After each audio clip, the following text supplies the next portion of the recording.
Welcome back, everybody. Thanks for sticking around for this last 10 minutes. And I gotta quick do this. I should have done this, but I was so interested in talking to the rabbi off the air that I just gotta quick pull this up. And you gotta be kidding me. I'm more important than the Cubs. Well, they're already down 1-0 in the first inning. If you can believe it. Gosh, I'll tell you. No, it's okay. I'll survive. I don't know that 104-year-old Cubs fan is going to survive. Chicago may not survive.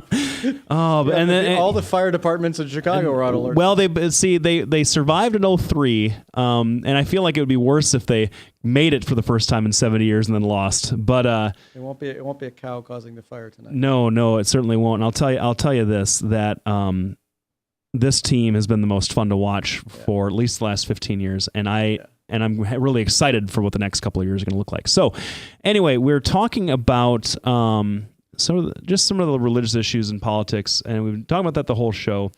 And Rabbi, just to kind of to put a nice bow on this, what is on your mind as a deep thinker about these topics? What are some things that we should be looking to? What are the things that we should be listening for from the candidates with respect to these issues? What should we be thinking about when we're making a decision about who to vote for, whoever that is? Well, I think the first thing is pretty obvious, which is that in the primaries they're going to be much more radical toward the base of the party than they are going to be once they get in the general election. And so you may even hear people trying to clarify, get out of what they said in the primaries when it gets to the election. I think that's the fear for a lot of conservative Christians when they're looking at Donald Trump, for example. Mm-hmm. They think he's just saying something to get the nomination. So I expect that to happen. I think the religious issues are certainly going to be less on the Democratic side. I think on the Democratic side, it's going to be more of demonstrating that they can stand up to the religious right. Mm-hmm. Right? Either from the religious left or from the secular left, either way. But I think that in Iowa, we generally have a candidate representing the Tea Party that comes out of Iowa, because we really send 3 candidates nationally. We may, the polls look like 2, but it's mm-hmm. more likely going to be 3. One is a Tea Party candidate. One is a conservative evangelical candidate usually, and the other one is a moderate who has a chance of winning the national election. Right. We can't. The Republican caucus in Iowa has not been able to make up its mind for a long time. We usually send 3 candidates, and so I think the candidates are going to sort themselves out, and they're going to figure out which one of those things they want to run for, and so they'll pick. And if Ted Cruz can't jump in here as the Tea Party candidate, it could well be Donald Trump, which is a bizarre situation. It certainly is. I feel like Donald he's the sense that I get is that he's gonna get sick of this after a while. Like he's loving the attention and he's loving the ego boost, but eventually he's gonna get tired. The media narrative is gonna turn on him.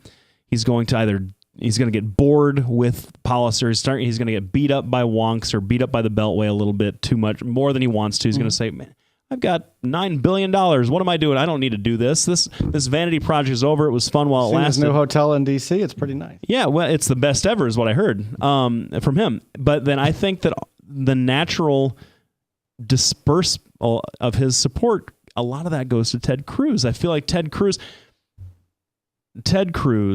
for as incoherent as that guy sounds to me most of the time, he's capturing a feeling on the religious right that nobody else has really been able to do in a cohesive fashion in this cycle.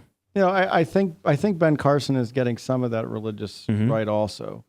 I think Cruz tends to draw more the Tea Party religious right. And that's part of the issue of this election is I don't think there's an actual Tea Party, just a flat Tea Party candidate. Right. I think you've got a Tea Party / religious right candidate, which is Ted Cruz, and then you've got the Tea Party I'm anti-government candidate, which is Trump.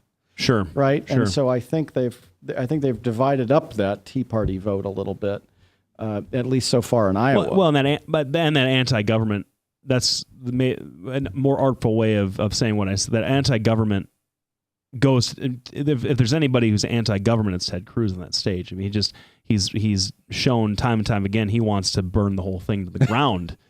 And I don't know what he wants to put up in its place. I don't think he knows. Maybe a benevolent dictatorship. Who can tell? But some of these things are just bizarre. I mean, Trump's rhetoric about immigrants, for example, I just think is crazy. I mean, he's got to be just trying to appeal to to people who wouldn't normally support him. Can we call Donald Trump the panderer in chief, for crying out loud? I mean, his tax policy is a disaster. Could knock a $12 trillion hole in the deficit by some studies. His immigration policy is like if you want to kill Social Security, that's the way to do it. Is destroy is to ruin immigration in this country.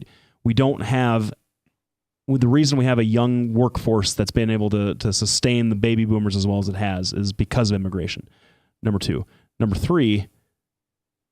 This idea of I'm a guy that has never once given a fig about faith or religion. What did he say about it? He said, He's literally a Bible thumper.